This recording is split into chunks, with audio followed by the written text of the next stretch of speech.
Hello everyone, welcome to my YouTube channel. இந்த வீடியோவில் பார்க்க போகிறது திண்டுக்கல் மாவட்டத்தில் இருக்கிற தலைக்குத்து அருவியை தான். இது ஒரு திண்டுக்கல் மாவட்டத்தில் இருக்கிற ஒரு பிரம்மாண்டமான அருவினே சொல்லலாம். நீங்கள் பார்த்துட்டு இருக்கிற வீடியோ பதிவுகள் கடந்த 2018 வருஷம் ஜனவரி மாதம் எடுக்கப்பட்ட வீடியோ பதிவுகள். இந்த மிகப்பெரிய அருவி திண்டுக்கல் டு பழனி மெயின் ரோட்டில் விருப்பாட்சி மேட்டுக்கு பக்கத்தில் இருக்கிற இந்த அருவிக்கு சுமார் 1.5 கிலோமீட்டர் அளவு மெயின் ரோட்டில் இருந்து பழனி நோக்கி போகும்போது இடதுபுறத்தில் திரும்பி நடந்து போகணும்.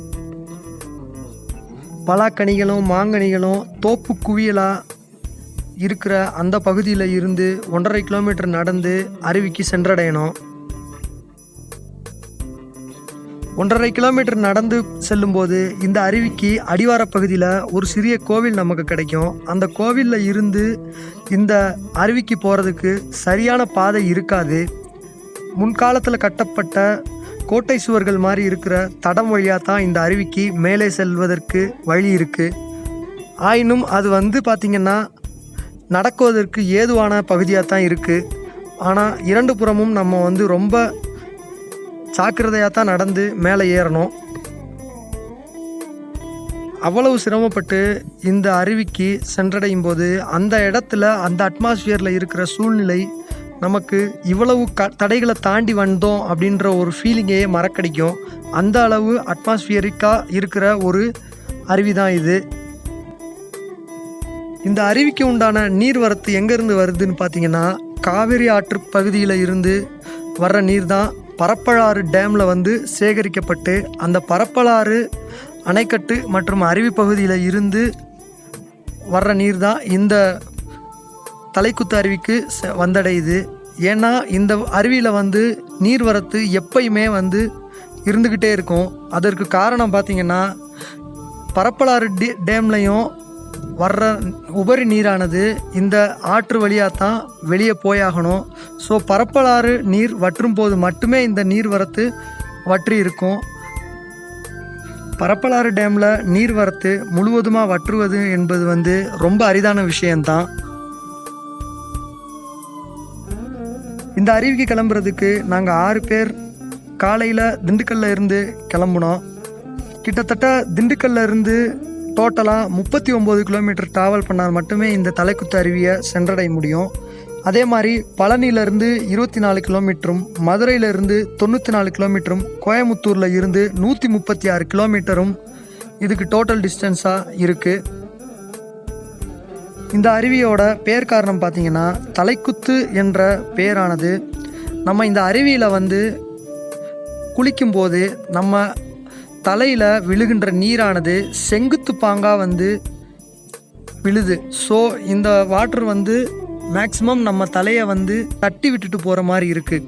அதை குத்தி விட்டுட்டு போகிறாங்க அப்படின்ற ஒரு போக்கில் இந்த பேர் காரணம் அமைஞ்சிருக்கு.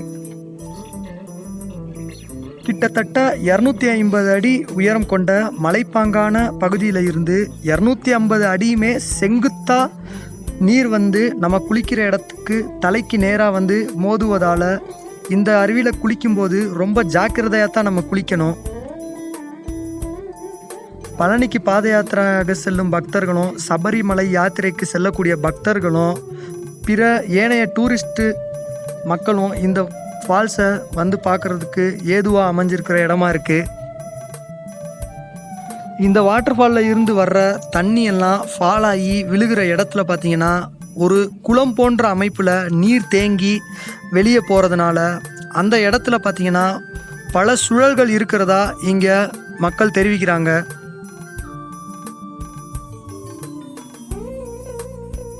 இவ்வளவு பெரிய குளம் போன்று அமைஞ்சிருக்கிற பகுதியில் பார்த்திங்கன்னா நீச்சல் பழகுவது, தண்ணீரில் விளையாடுவது போன்ற அனாவசியமான வேலைகளை தவிர்த்துக்கணும்.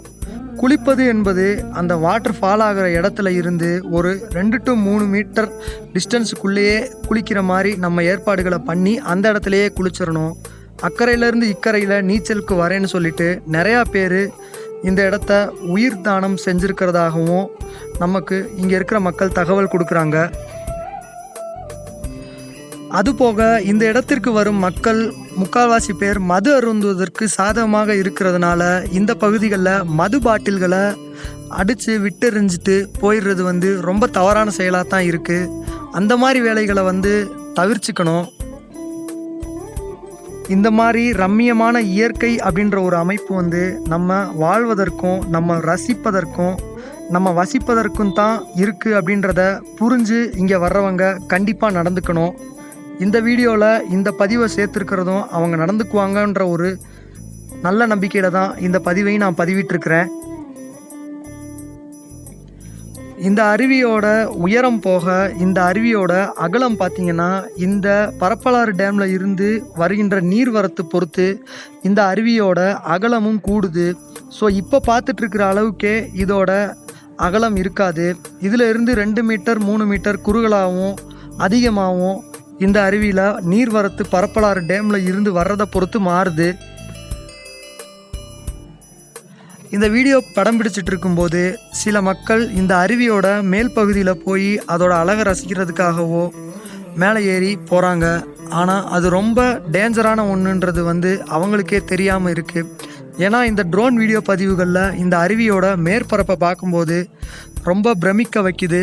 அதோட இதில் இருக்கிற ஆபத்தையும் நமக்கு விவரித்து காட்டுது. முற்காலத்தில் சேர நாட்டு மன்னர்கள் பாண்டிய நாட்டுக்கும், பாண்டிய நாட்டு மன்னர்கள் சேர நாட்டுக்கும், மற்ற குறுநில மன்னர்களும் தாங்கள் பயணிக்கும் போது தங்களுடைய படைகளையும் படை வீரர்களையும் இளைப்பாறும் விதமாக இந்த அருவி முற்காலத்தில் விளங்கி. அதுபோக முந்தைய கால தமிழக மன்னர்கள் முகலாயர்களோட போருக்கு செல்லும்போது தங்களோட படைகளை பதுக்கும் இடமாகவும் இந்த அருவி பகுதியை உபயோகிச்சிருக்கிறாங்க. அதன் காரணமாக கொண்டு கட்டப்பட்ட பெரிய பெரிய மதில் சுவர்கள் இன்னமும் அங்கே இருந்துக்கிட்டு தான் இருக்குது. இவ்வளவு ரம்மியமாக இருக்கிற ஆற்றுப்பகுதியை மக்கள் அனைவருக்கும் ரசிக்கிறதுக்கும் வசிக்கிறதுக்குமா இருக்கிற இந்த பகுதிகளை நம்ம அனைவரும் சேர்ந்து காப்பாற்றி இயற்கை வளங்களை வந்து அழியாமல் பாதுகாத்து பிளாஸ்டிக் பொருள்கள் தடை பண்ணி இந்த இடத்திற்கு யூஸ் பண்ணாத மாதிரி நம்ம கொண்டு வந்து இந்த அருவிகள் போன்ற இயற்கை வளங்களெல்லாம் காப்பாற்றுவது நமது கடமைன்றதை சொல்லி இந்த வீடியோ பதிவுகளை நான் முடிக்கிறேன். நன்றி.